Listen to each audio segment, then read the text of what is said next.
She's still there. That screen comes and goes.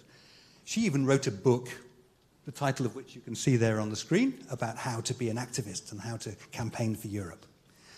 So she is also a Together.eu volunteer. And I have to mention Valérie. She is a school teacher from France. She lives in Lyon. In 2019, she walked from Lyon to Brussels, 754 kilometers, with that flag wrapped around her, stopping everyone she met saying, "Do you know how important Europe is? You have to get involved. You have to vote in the elections." Of course, the media picked it up. But since then, she's been doing it again and again. She's just got back. She's walked from Strasbourg to the Ukrainian border. This only finished a month ago. So I'm not saying that everyone needs to do that. But there are people like that in the world, and we want to find them, right? And there are people who maybe do post something on social media. We want to find them too. People who will stand up in a street in Dublin and get people to commit to voting. Or guys who will do a theatre show. These guys are Dutch. They're called the Kiesmannen, the vote men. They do an act. Or these young ladies who I met in Lithuania, who organise town hall meetings, and they get candidates together and they say, "What do you promise to do if you're elected?" They film them, and then a year later, they find the same people and they film them again and they say, "Here's you breaking your promise. So did you do it?" What a great project. And they did that with a little bit of money from the Commission, actually, from the Erasmus program, Erasmus Plus. And we even have a superhero, EU Supergirl, there on the left. Again, you don't have to wear the outfit. It's not compulsory. But, you know, if you want to, be our guest. So it's not about just individuals either. Organizations, civil society organizations, we work a lot with them. This is an event we held in Brussels for them to explain the campaign, what we're doing and what they can do to be part of the campaign with us. And again, businesses. I love to mention these because we had some fun examples here. Last time, Lufthansa did that to a plane. They didn't even ask us, they just did it. And then they rather proudly showed it us afterwards.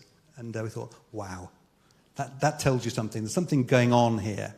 The other examples, Lime scooters, free rides to the polling station on voting day in Brussels, I don't know, and in a number of other cities. And the red one is my favorite, just personally. It's a nightclub in Bucharest. And that night, you could only get in if you had a proof of having voted in the European election. So that was a good one. And here we have, this picture is from Mannheim, Frankfurt, somewhere. It's Bonn. Ah. Were you in that building or something? Yeah? You know the building? Okay. Great. So there was actually, last time round, there was this kind of groundswell of activity. There were corporates, there were civil society, there were individuals all out there. And I realized that whenever I present the 29 campaign to people, I barely show anything we did. I just show what other people did. And that's why it was such a good campaign. And that's really what we try to find next time. And I thought this one is a very good one. This is also a favorite. Tinder decided to support the European elections. So find your match for the next 5 years. Okay. I'm getting towards the end here, you'll be pleased to hear. We can help. So if you want to be involved, for example, we have communication materials. This is the Together.eu website, resources and downloads. You can actually download material, you can use it. It's there, it's in English, but it's in all the languages. You can find everything you need about delivery, and as we produce more material, it'll all be there. Also, like physical objects. You know, the usual stuff, t-shirts, pens, there's a charger. There's a catalogue of these things. You can talk to your friendly local liaison office, and they can help you out if you're organising an event, say, and you want some gadgets. We also put people in touch.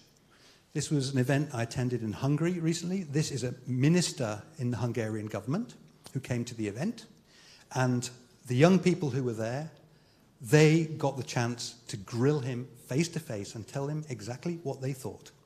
And it was fascinating. And the Hungarians in particular, of course, they were very engaged. And at the end of the session, a Slovak youngster came up to me and said, "Can we do this in Slovakia next year? Because I'm cross with our minister too, and I want the opportunity to say so." So we will. But anyway, it's a good I mean, it's an opportunity to get people in touch. Politicians are real people, you know, and you can talk to them, but sometimes it just needs the intermediary to get there and help make that contact. And that's something which we do with our networks. We also offer training. I mentioned the summer academies already, I think. This was the one in Rome that I attended in July. The energy and the commitment of these people and the creativity of these people was immense, extraordinary. And I'm sure that's true of all such events. And there is money. There are grants available. You have to apply for them. You have until the 28th of September still. If you're in an organization that can do something that wants to finance an activity, you can apply. Obviously, you need to describe your project and everything, and it goes through a process, because it's public money, right? But we are helping a lot of people do a lot of things on the ground with a little bit of cash. We also help individual volunteers, if we can, minor things like travel expenses or a venue, if they're doing something in the context of Together.eu. And we have another reveal for you. It's the first time I'm seeing this slide because it was added to the presentation by a colleague. But as of yesterday, we have a new product available which is called the Digital Role-Play Game. So this is something which allows you, we have role-play games, physical ones. We do one here. We have them in many places across Europe. But now we have a digital version that can be played just on people's own devices. And that's available as of yesterday in all the languages of Europe, the official languages. So you can get hold of that, and that can be used as a great way of explaining to groups of people, especially schools and people like that, how the parliament works, what's at stake, how people vote, how things happen in Europe. So that is a new thing, the virtual role-play game. I called it the digital role-play game. It's both, in fact. So that is available for tomorrow. And we are we are in that phase where we're producing a lot. And we're really rolling things out. So that is it. You'll be pleased to hear. I just say, as a final word, let's get together. It's important, and I think we can do great things if we do. Thank you very much.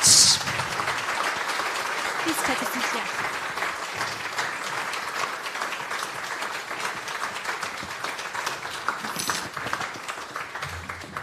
I think we are now all very excited to see the next video and also the new debate format. So thank you very much for the insight also on the political campaign. I'll be passing this over to you. And now just a quick reminder to please grab your phones and pull up Slido. Perhaps I can ask for the QR code to be shared once more. If you haven't pulled it up yet, this is the moment for you to pose your questions, especially maybe on the things that you've just heard, so that we can get going in answering your questions. But before we do so, or while you are perhaps pulling up Slido and typing in your questions, please remember to also drop your name and function if you would like to speak up yourself, also online. I would like to start with one first question, and maybe I can direct it first in this direction. What are your expectations, or maybe also hopes, for the European elections 2024? Maybe also on a personal note, if you would like to share. I'm working now in DG COM basically since 2006. So I managed to accompany the European elections 2009, 14, 19, and the next one now 24. And in the beginning, basically, it was always a bit that we lost a bit in participation rate. It went down, and then 2019 was the year where we all were very happy that we could see that there was a rise in the participation rate for several reasons. But one reason definitely was the Brexit. And for me, it's challenging, but the situation is different. But still, I would want to see that we manage to keep this momentum and make also 2024 a success in terms of participation. So that's my hope. We work for it, and we hope we gonna live, or let's say experience, an electoral night here in the house or somewhere in Berlin, where in the end of the day we say, wow, what a participation. That was at the end of our electoral institutional campaign. I'm sure we all share this hope. Jutta Paulus, may I ask you, what is your personal expectations or hopes? Well, my hope is, of course, that we will not see the predicted swing to a more populist, more right-wing parliament. It is already difficult enough. I mean, it's not a big secret that whenever you have someone from ID, which is the Identity and Democracy group, where AfD, Lega Nord, Rassemblement National, all these are organized, they either try to sabotage or they simply do not work at all. So the first time I was assigned to a file with an ID rapporteur, and you get the first draft report, and I thought, okay, this is rather sensible. I wouldn't have thought it. Wow, you get surprised. And then I found out that the secretariat of the committee had written the draft report because the lady from ID had refused to do the work. So we are not able to work in a parliament where a significant part is trying to abolish this parliament. And therefore my hope is to get, of course, as many people voting as possible, because our reputation, also our legitimation, hangs on participation in the elections, which is why it is so important, and to have an outcome where we have a clear pro-European majority, where everyone knows about his or her responsibility to work on the progress in the European Union and not work for abolishing the European Union. That is the first wish. And the second, of course, is know your limits. We have planetary boundaries. We are a more, let's say, economically strong region in this world. We have a responsibility and we have to take it. Thank you. Steve Clark, may I also? Yeah, very, very quickly. Obviously, I share the turnout thing. That would be wonderful, partly because we will claim credit for it afterwards as well. No, seriously, what would be great would be to see an election based on a discussion of European issues which people perceive as a European election. And they talk about European matters and policies when they vote. And this, I think, is not only would be sort of gratifying for those of us who believe in the importance of Europe as a political entity, but it would also be a great demonstration of democracy for the rest of the world. And I think, including the UK, by the way, who will need to get its act together soon. But yes, that would be what I'd like to see. Great. We kept the light on for you. Yes, I hope so. So I'm happy to see that you've made your way to Slido, and I would like to invite Moritz Lankes from the Hertie School to ask the first question. There is a microphone coming, sorry.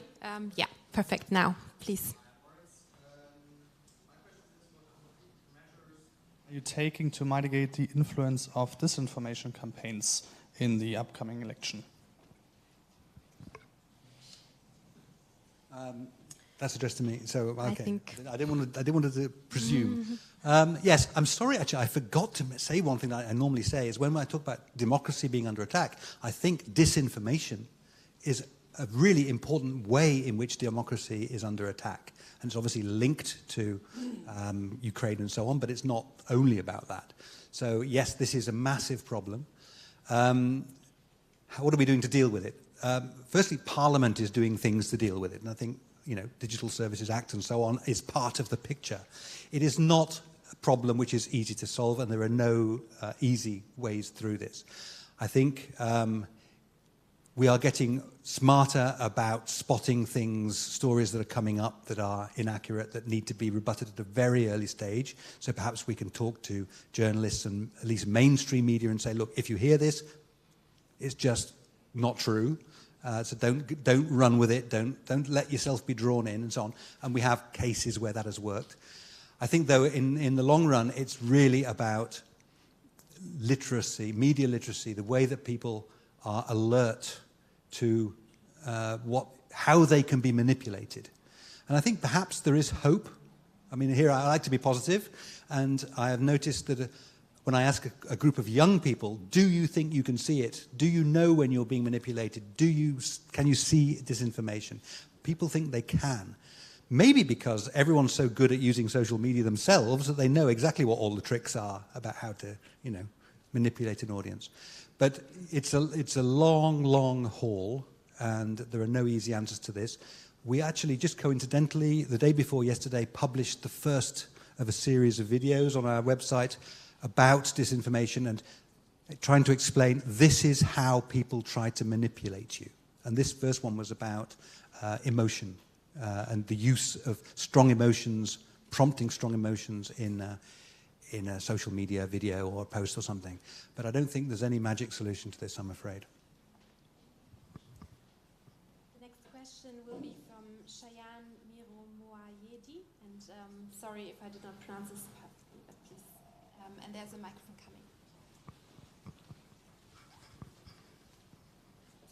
Hi, my name is Shayan Miro Moayedi. I volunteer for an organization that champions lowering voting age to 16 in Germany. And my question is, what measures does your campaign take specifically to address 16 and 17-year-olds that not only in Germany but some other member states can also vote for the first time in their lives in the European election? If I get the nod, I'll go ahead. So yes, there are 5 European countries where the voting age has been reduced. And the new ones are Belgium and Germany. I thoroughly approve of this, by the way. I think it's a good thing for democracy generally.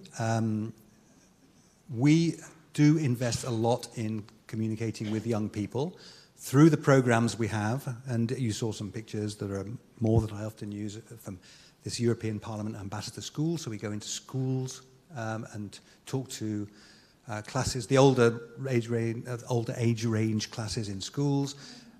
We use, obviously, channels that we think get through to younger people. And this is where the TikTok controversy comes. We would like to use TikTok more. What we do, the way around the issue that we have is about privacy and data protection and the Chinese dimension and all the rest of it, is that we will work with influencers and content creators who are on TikTok and who are in Together.eu or are in the... We invite a lot of content creators, for example, to our plenary sessions in Strasbourg. We introduce them to the president. We talk a lot about the elections with them, and we hope, therefore, that they, and they're independent of us, of course, that they will then pick that up and run with it a little bit in their accounts. So when it comes to young people, we have our own programs, and then we try to work with partners a lot, that work well with that audience. We do also have a lot of educational material that can be used in schools that we promote, and the Commission, so the European Union in general, has a lot of this stuff. That's where I'd say how I'd respond to that question. If I may just compliment a bit, I have made the experience in the previous election campaign that a lot of schools are actually setting up panels where they write to the, let's say, local candidates, those from the same region that are running for European Parliament, and setting up a panel for a discussion where students can ask questions or maybe even prepare questions in advance so that the panelists get all to answer on the same subject. So the interest has been high already in last time, even though a lot of the audience was not allowed to vote yet. So I think this will increase, because now that we have the lowering of the voting age, this of course will be more interesting even for schools. There's a lot of interest in your tools and the campaign. And the next question I'll be asking, it is, what is the added value of registering to Together.eu? How should we motivate people to write down their personal data? Okay. So we get this question, like, what's in it for me for joining Together.eu? And I actually tried to illustrate a little bit of what we can offer in my presentation just now, and then, of course, what people can offer us, because this is not a question of we just want to give out goodies to people. We actually are looking for people to work with us and to contribute, because we believe there are many people out there who want to. So one reason for joining Together.eu is that it empowers you to do more to support the things that you believe in. So, I mean, that sounds quite idealistic, you know? And then we will come with, we can offer you training, we can offer you support in terms of material, we can offer you support perhaps in terms of money. Again, that's always a little bit more complicated, but it can happen. We offer you contacts, we offer you a community, we offer you that if you join Together.eu, you are there with many other people who share your point of view across Europe and with whom you can be in touch as a result.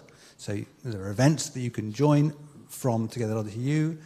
You can maybe, in some cases, for our more sort of like super volunteers, the people who are really engaged, we invite them to Strasbourg, or we invite them to the capital city, or wherever we're doing some sort of activities. So that's all there. Together.eu is about the community. It's not a sort of a giveaway of the European Parliament. It is a place that we try to convene people who share our values and want to do something about it. So a lot of what is good about it doesn't come from us, it comes from the members of the community itself. And that is what we saw back in 2019, when it was called something else. It was called This Time I'm Voting, but it was basically the same thing. And it developed a kind of a snowball-style energy. When people got to know each other, they started to do things together, they realized they wanted to do more, and they realized they could do more, and that's what this community is for. In terms of personal data, yes, we want an email address, so we can stay in touch. With This Time I'm Voting, we had a system where people just gave us their email address, and after that we were in touch with them. Because of data protection legislation, which comes from the European Parliament, apart from anything else, we now have to do the two-step validation. So you give us an email address, you get an email, and you click on a thing on the link saying, yes, I meant it. Of course, it's a hurdle, it's an additional hurdle. But we're not asking for anything else. We're asking for you, which is the nearest Parliament office to where you live. You know, it doesn't actually give your home address or your phone number or anything like that. And we ask, if you want to tell us, are the subjects that you're particularly interested in? Like, are you interested in biodiversity? Are you interested in climate? Are you interested in economic growth or artificial intelligence or whatever, so that we can then subsequently provide you with stuff that's interesting for you and alert you to events that would be interesting for you. So, yes, we do ask for personal data, which in the form of an email address, but if there's anybody who knows about data protection, believe me, it's us. This is why we had to close down the previous one and reopen a new one, which is, you know, conforms with all the legislation, believe me. But that's the answer to the question. It's a thing we can do together. That's the whole point of calling it Together. We'll be taking one more question, and everybody is really looking to pick your brain, so it's another one for you. And please, Alexei Ponomarev. The microphone is coming. Hello everyone, my name is Alexei. I'm studying political science at the Free University of Berlin, and my question goes to you, Mr. Clark. You said that you carry on this advocacy campaign on behalf of the European Parliament as an institution, so it should not benefit any political force or any political group. You should be then neutral, and of course I can admit that you have your own personal political views and political values. What do you do to keep them separate from your work and from doing this campaign? Okay, I mean, it's a very good and relevant question. It's a question which we, of course, deal with all the time. Especially, of course, in an election period when, politicians get quite agitated when elections are coming up, right? And, and it gets a little bit contentious and everyone's a bit hyped up. And, of course, we are being watched like hawks to make sure that what we're doing doesn't have any implicit bias to one political party or one political group or another. And, we talk to all the political groups all the time so they understand what we're doing and that their feelings about what we do come across to us. For example, when we talk about the big themes of the election, climate change, migration, whatever it might be, you could say that the choice of the subject is already something which might favor one political force or another. And of course it is. So therefore, when we talk about subjects, we have to have a very good, clear reason to justify why we're talking about that subject.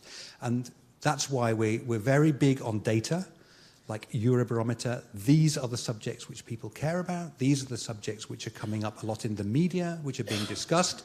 And of course, these are the subjects which are on the plenary agenda of the European Parliament and are live issues in the Parliament right now.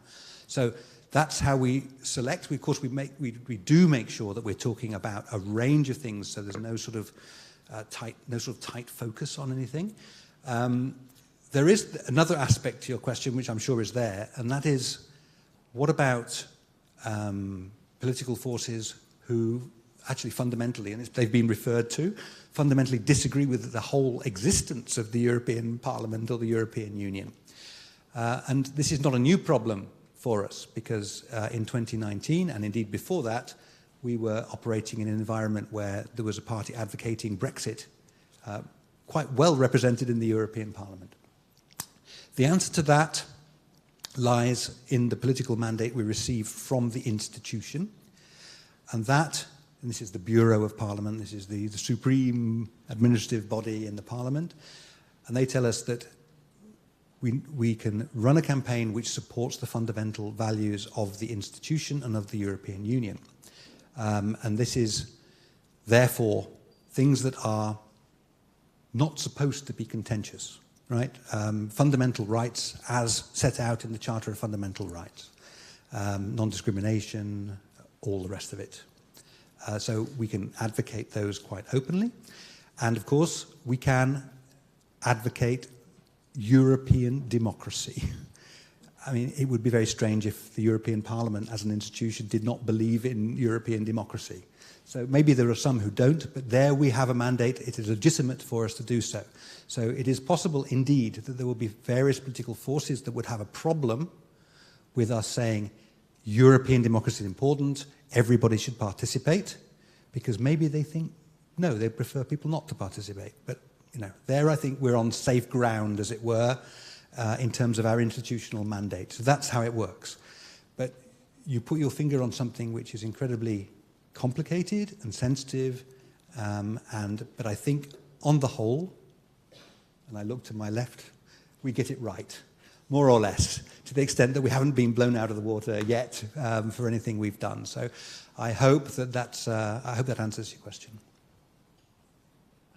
Was thinking a bit when I was watching this video, which was really, really beautiful, and I liked it a lot, but I thought, okay, I'm not sure how ECR will react to some of the claims. Can I come back? Because that's such an interesting subject. When we produce a product like that is going to be shown across Europe, in every member state, because it's going to be voice-overed in every language, we are taking on an almost impossible task. And I will give past examples, not this one specifically, but we've made videos before when people in the northeast of Europe and the east of Europe have said, too many black people, too many brown people, not enough blondes, because they say this doesn't look like our society. We've had exactly the opposite. We've had people saying from the south of Europe, too many blondes, In the world of communication, too many blondes is actually quite a rare thing for anyone to say, but that is what we've heard. And so the balance is incredibly complicated to get right. And we have to try and find a way of navigating this, and I think that in this video that you just saw, I could give you lots of background anecdotes about what's behind that, the scenes that are no longer in that video because of exactly this kind of concern. No, it's like, who are the people you're showing, what's the environment they're in as well. I mean, this was mainly filmed in Belgium, so how do you film something that looks to someone from Greece, that it might be in Greece, it might be relevant to them, or it might be in Finland. These things are all very, very complicated. So we try to strike a balance, and if you look at the mix of images in that film, we hope anyway that everyone will find themselves there somewhere, even if there are other places that they don't find themselves. And I travel a lot in Europe, and Europe is a very diverse continent, culturally, socially, and in many other ways. And that's why we try as much as possible to diversify our communication and respond to the local culture, the local language, the local way of thinking, the local concerns. Because if we try and a one-size-fits-all, we're going to be in trouble. And that kind of product is where those difficulties mostly arise. So your reaction interests me a lot. And I wait to see how this will play as we roll it out. But okay, what it will be highly subjective. Whatever that reaction is, it will be highly subjective. I think that if we need to justify what we have in that movie from a sort of a technical or political point of view, we will be able to do so. Thank you. The difficulties of uniting people. So now that we've spoken very much up here, we would like to hear from you. So if I can ask you once more to pick up your phones and open Slido. We've prepared some questions to you, especially on the campaign, on what you've just heard and seen. We would like to get a feeling for how you received those informations and previews. And may I ask for maybe the Slido QR to be pulled up once more for those of us that haven't opened Slido? Nope? Okay. Then I hope you have already taken the opportunity earlier. And I'm now waiting for the questions to be popping up. The beauty of technology. It brings us so much new, inspiring things, but there can always also be a little bit of a hiccup. So let's just wait 1 second. Exactly. But isn't it great that we can have so many guests also joining us online because of it? Right, there we are. The first question. Will you use the communication material for the European elections 2024 that the European Parliament will provide in December 2023 free of charge? And as we see, many of you have decided you will. So, is that what you were hoping for? Yes, indeed, that's good news. As Steve mentioned already, I mean, we as a liaison office, we have limited capacities in terms of staff and in terms of finances. But something which is particularly true for Germany also is that you have a big scene of civil society organizations, individuals, committed individuals. And if so many would use the communication material we provide them with, this would be great news. Wonderful. Has everybody had the chance to answer the question? It looks like they have. Great. Then we will be moving on to the next question. Will you play the virtual role-playing game that the European Parliament will publish today with a group before the elections? I can see there's already great interest. Let's wait a little longer.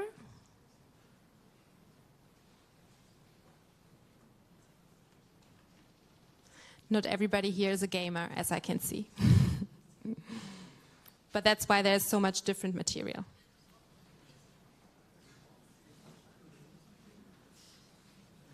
Still moving.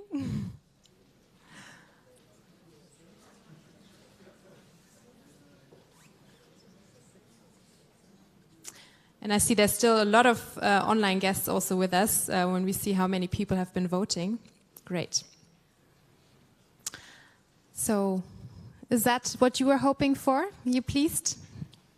Yeah, I mean, given that no one will have seen this yet, I think it's great that there's this level of interest, and I'm sure that as we roll it out and as we organise its use as well, because this needs to be played in a group. Huh?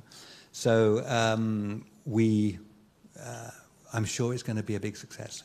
Certainly, if it mirrors the success of the regular role-play game that we have, which is literally booked out months ahead, I think this will do very well. And we have the interest, we have the potential. We're going to go for it. Is it usually younger people or older people that book your role-play? On the whole, it's school groups. Oh, great. Generally speaking, but we do actually like to try and get other kinds of groups into play it now and then. We had a group of lawyers came to Brussels, and we sort of stuck them in there for 2 hours. They loved it, actually. So it is of interest for anybody.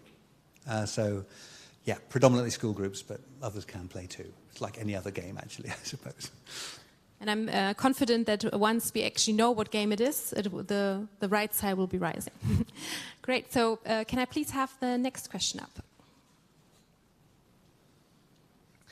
Will you invite others to sign up to together.eu? This is one for you to decide. Will you be spreading the website, sharing it on your social media, maybe talking about it to your family, to your colleagues? I thought the stories that you shared with us of people who did join and organize something were very inspiring. I was going through my head in what way I could contribute.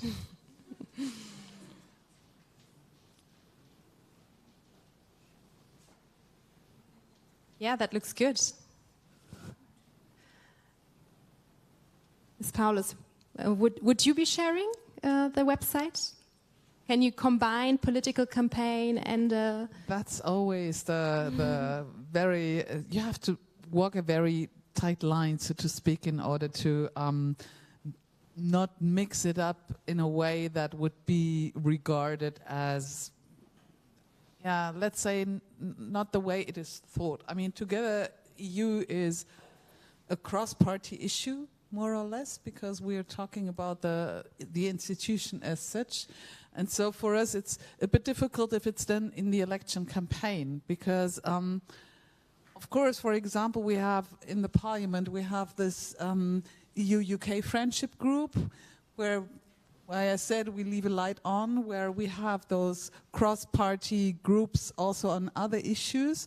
And for me personally, when you presented it just a while ago, I thought, okay, I'll have a look at this website, and I'll have also a look at, I mean, these were very impressive examples which you showed us, in order to see how could I use it, what would be the appropriate way of promoting it. Because it's a difference whether I sit here, which is not really an election campaign organization or event, or whether I'm invited as a political speaker.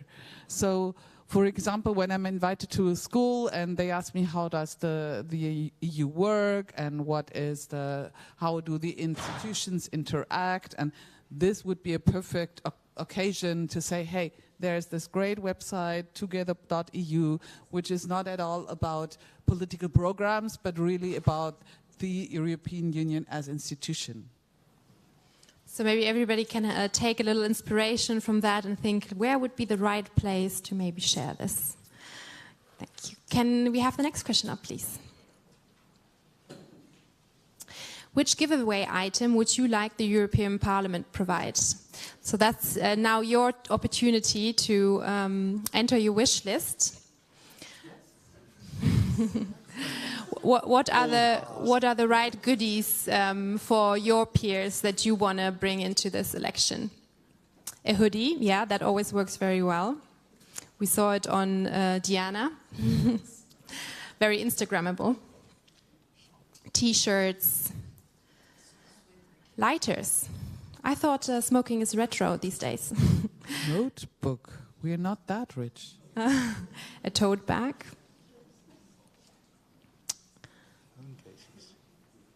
Reusable bottles, yeah, they're very handy. Phone cases, that's a good idea. So, Mr. Pfeiffer, which ones of those do you already have lining up? Some of them, but not all of them. I'm not. Socks, I'm afraid, are not on the list. We are not totally free, actually, in what we choose.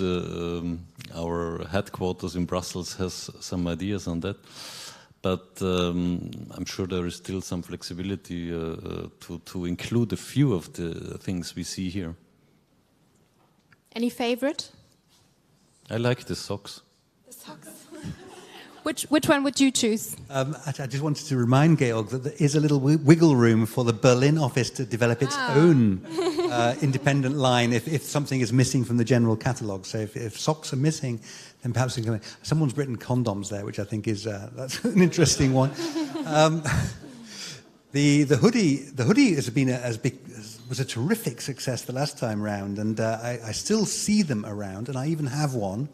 It was just too hot in Berlin to bring it with me this time because I was thinking of doing so.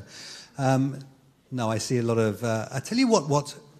Someone's put flags. Flags. We cannot provide enough of them. People love the flags, and it goes like hotcakes. If you know a nice big one, people love those.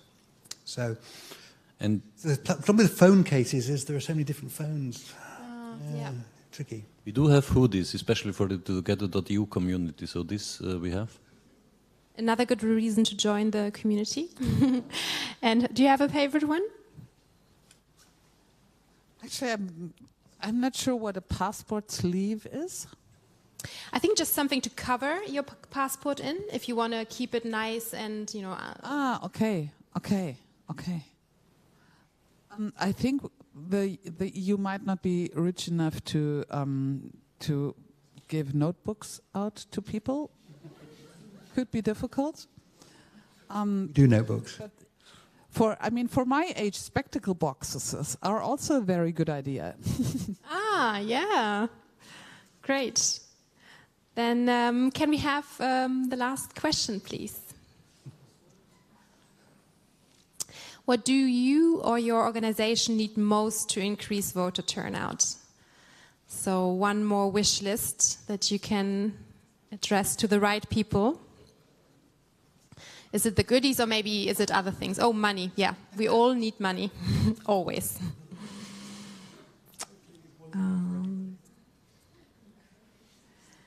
Good FAQs. I think that's something that you already also presented to us in that website. What does the EU do for you? Speakers for events. I think you are one of those speakers that we will be seeing on many stages, right? Probably. It was already the case last time around where I wasn't an MEP, so because it's my first term, so I expect that we'll get a lot of asks for events. Spitzenkandidaten is also something up here. I think that's one we are all excited to find out more about. I'm not sure whether we can provide you with another Brexit. I would rather not, personally. Or with McDonald's. I'm not sure what McDonald's will be doing to increase the voter turnout. But maybe since money is such a prominent one that is on here, you could elaborate a little bit on the grants or the money that is provided. I think this is something that is always of great interest to the guests we'll be having here. So the best way for us to provide money to organizations is through the grant mechanism, which is a sort of a way that we are able to spend money in the European Parliament. It's we have had already one round of grants linked to the elections for organizations in the category, we call them engagement grants, that's our kind of jargon, but these are support for projects which favor democratic engagement, participation, push the idea of voting in the elections, awareness of the elections and so on. We've had one round already and we've awarded, I think, I can't remember the exact number, but there's several dozen grants to organizations to go out and do things that they propose to us. They're always co-funded, so we will cover up to 70% of the cost of the activity. We have a second round currently still underway, and this round has two categories of grants included in it. One is what you might call standard grants, as we've always done, for organizations that are serious organizations that have existed for a while, and they are it could be the European movement, or it could be a sort of a local community, a sort of municipality or something like that, who want to implement a project, and they provide all the paperwork and everything. There's an application procedure, and we can award those grants. But we also have, for the first time, in the last round, and we've repeated it now, an entirely new one, which are called, they're sort of small grants, small-scale grants. We call them game changer grants. These are for people who are in our volunteers, people in Together.eu, who set something up, a little organization, to do something on a relatively small scale. And these are small amounts. And we think that we're hoping that in this current round, we're going to have far more applications than we got last time round. I think it was all very new last time. So I would encourage people here who might be in a position to apply for such grants also to think about it. I go a little bit further. In terms of money can be in the form of things, of course. So promo items and communications material and that kind of thing, where we are able to provide someone who comes to us with a request, say, I'm going to do University Open Day, I'm going to set up a stand with 2 other Together.eu volunteers to encourage all the fellow students to make sure they vote in the election. Could you provide us with a few t-shirts, a few pens, a few whatevers? There we can do that, and we do that generally through our local office. We provide things through our visitors' facilities as well. As you know, in Berlin, we have a Europe experience, Europa-Erlebnis, where you can go there and you can pick things up there. You can actually pick them up from a table just outside there as well, I noticed today.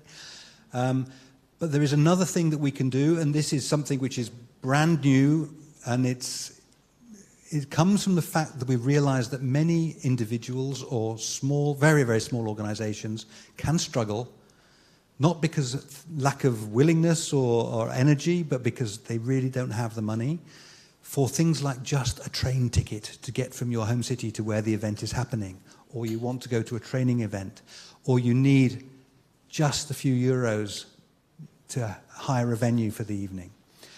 These kind of things, we can do them often directly, but there we need to see. There are lots of sort of hedges and stuff about it, but if a Together.eu volunteer, and we're doing this in particular for the poorer countries in Europe, where volunteers said, look, just to get from Plovdiv to Sofia is actually very complicated for someone who is earning a salary of 300 euros a month, right? So can we do a train fare? Yeah, we can. If we can link it to an event that we're doing and so on. So that kind of small fry stuff can be there as well. And that would be for us within the context of financing an event, if you see what I mean. So these are the possibilities we have. We also have friends in the Commission.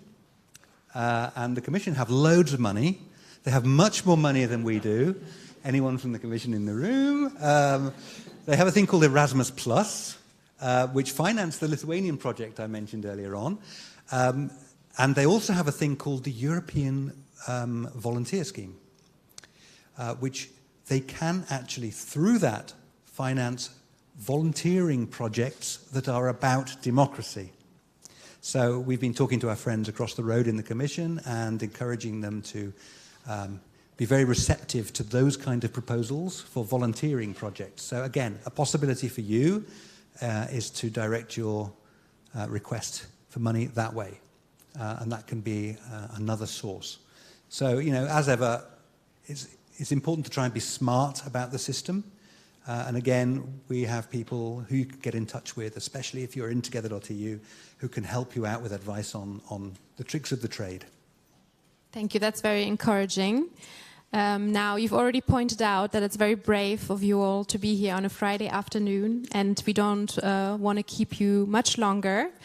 But I would like to invite you to maybe address our guests with one final remark. Keep it short and crispy, since people do want to start their weekend. And maybe we can start with you, Mr. Pfeiffer. Yes, I will make it very short. I'm very positive, that's what I want to say. The second thing I want to say is if you are interested in another event taking place in the house, Wednesday morning next week, there is this blonde lady on the walls. Ursula von der Leyen will hold her State of the Union speech in the European Parliament in Strasbourg.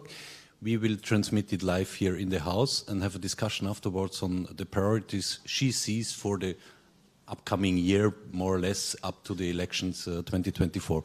So if you want to participate in this event, there is a QR code, scan it and you're in. Thanks. Great, thank you.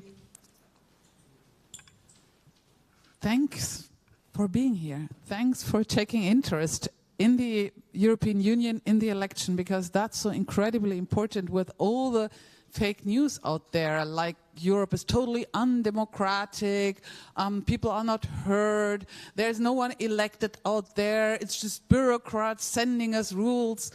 Spread the word that this is fake news. Spread the word that voting matters. And let's not leave Europe to those that want to destroy it. Thanks. A very important appeal. And final words. I've had a lot of words, so 4 more. Please join together.eu. Thank you.